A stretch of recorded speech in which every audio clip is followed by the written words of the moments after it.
নমস্কার, আমি মৌসুমি চলে এসেছি একটা নতুন ভিডিও নিয়ে।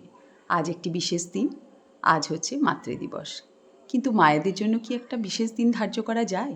বছরের ৩৬৫ দিন অর্থাৎ প্রত্যেক দিনই তো মাতৃদিবস। মা শব্দটি বড়ই মধুর। সন্তানের কাছে ঈশ্বরের দেওয়া শ্রেষ্ঠ উপহার হচ্ছে মা।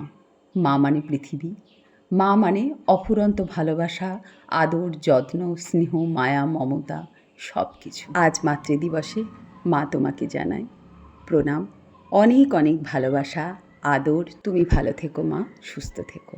আমার মায়ের সঙ্গে সকল মায়েদের জানাই প্রণাম ও ভালোবাসা। চলুন আজকে একটা চিকেনের রেসিপি আপনাদের সঙ্গে শেয়ার করি। সম্পূর্ণ আমার নিজের রেসিপি, খেতে কিন্তু অদ্ভুত টেস্ট হয়। তো চিকেনটা প্রথমে আমি ধুয়ে নিয়েছি। এবার আমি সর্ষের তেল দিলাম পরিমাণ মতো, সাদা তেলেও করা যায়।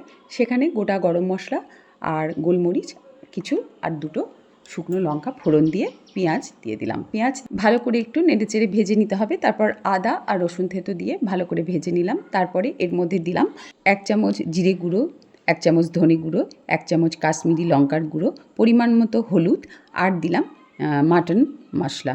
মাটনের মশলাটা দিলে কিন্তু খেতে খুব ভালো টেস্ট হয়। তারপরে দুটো মাঝারি সাইজের টমেটো পেস্ট করে নিয়েছি, সেই টমেটো পেস্টটা দিলাম। তারপর ভালো করে মশলা কষিয়ে নিয়ে এর মধ্যে দিয়ে দিলাম চিকেনগুলো। চিকেন কিন্তু আমি লবণও দিইনি, কোনো কিছুই দিইনি। তো এরপর ভালো করে কষিয়ে নিয়ে এবার চিকেনে পরিমাণ মতো লবণ দিয়ে দেব। পরিমাণ মতো লবণ দিয়ে আবার ভালো করে কষিয়ে নেব।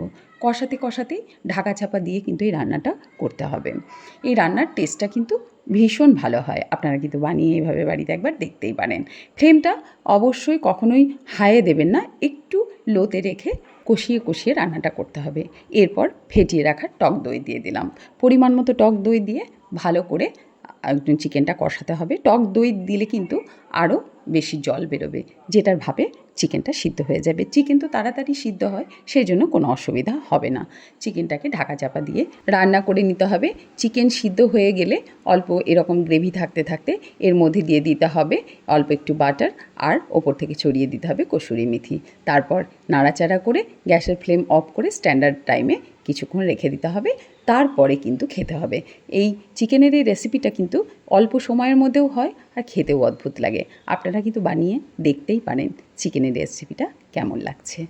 তো আমার আজকের লাঞ্চের থালিতে ছিল গরম ভাত, তার সাথে মসুরির ডাল পাতলা করে, আর ধাবা স্টাইল এই চিকেন কারিটি।